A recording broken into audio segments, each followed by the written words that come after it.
So the first thing you're going to want to do is let all the air out of the shock. Alright, so I'm going to walk you how to rebuild a bypass shock. So the first thing you're going to want to do is take off this dust cap. It just takes 2 Allens, 3 Allens. It's a sway away 2.5 thing. And let's see, the Allen head's right there. Takes these 3 little Allen nuts. Once you go there, you're just going to pop this off. And once you get there, there should be a snap ring in there. Right there, you can see it. I'm gonna push this down and take out that snap ring out, like so. And I'm gonna try lift up the shock slowly.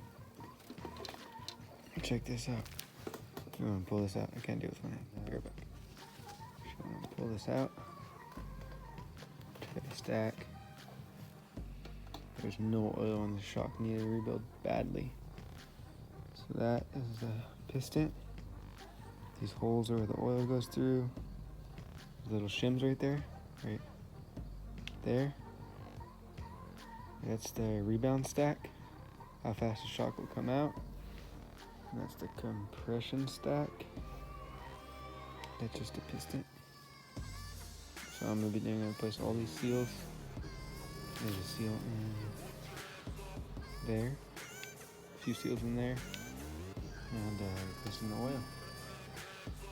I want to take off this nut, which is a 7/8 nut, and yeah, take it off. And when you put it back on, the torque spec is 30 foot-pounds. Now that we took off the nut, you're gonna want to lay everything out in order. So like this. This is what I do. Nut first. And then the piston. You're gonna make sure this side goes up with the holes. You can see holes go up.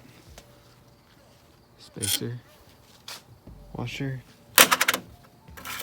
right there. I don't know what that's called, but and your piston as well. Take this off. As you can see, I'm going to be placing that seal, those 2 seals in there. There's a few seals in there. And then you want to slide your little cap off, dust cap. And then you're going to place the seal too. But as you can tell, you just lay it all out in order so you don't.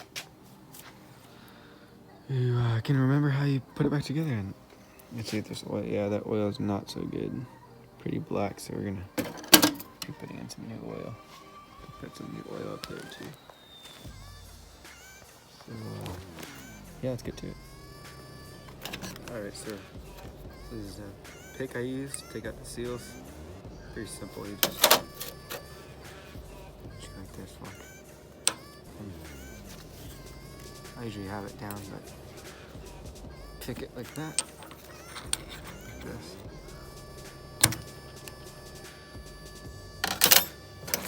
Sharper one. Just pick it and pull it out like that. And remember, if you can see, the lip goes to the top like that. So all you're gonna do is go find the same one in the pile. Here's the old one. Here's a new one. All you're gonna want to do is, first thing you want to do is clean your surface. You can see a little grime in there, but you're gonna want to clean the surface. So you just clean the inside of that.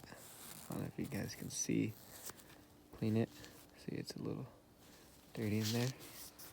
Clean it. New seal.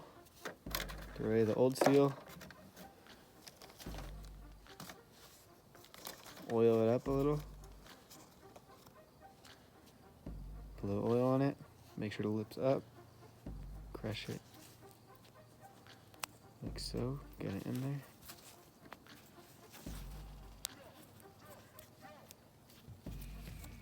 Make sure it sits in there good.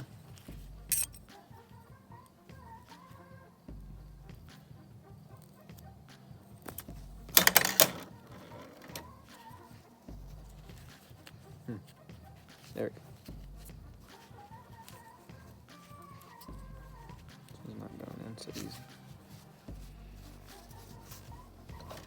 See how it's sticking out right there? Just go ahead and push that in. And there we go. Brand new seal. Looks good. So on to the next one.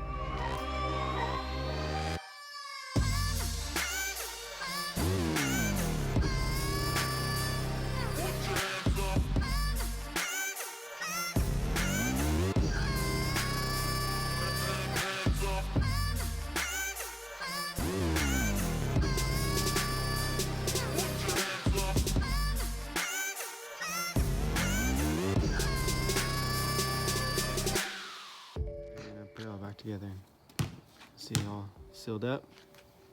Nice and good. This is the reservoir. Then you want to take out all the air, push it in, and take out this snap ring right there, and pull the piston out. This cap off. Place that seal. You pull that piston out. You got this piston out now too, and then do the seals on both. 10 inches deep, all the way to the top. Gonna want to put this all back in, make sure that nut is torqued at 30 pounds, and throw it back in. Now you're gonna want to put this snap ring back in pretty tight, and that's it. So that's how you build a bypass shock.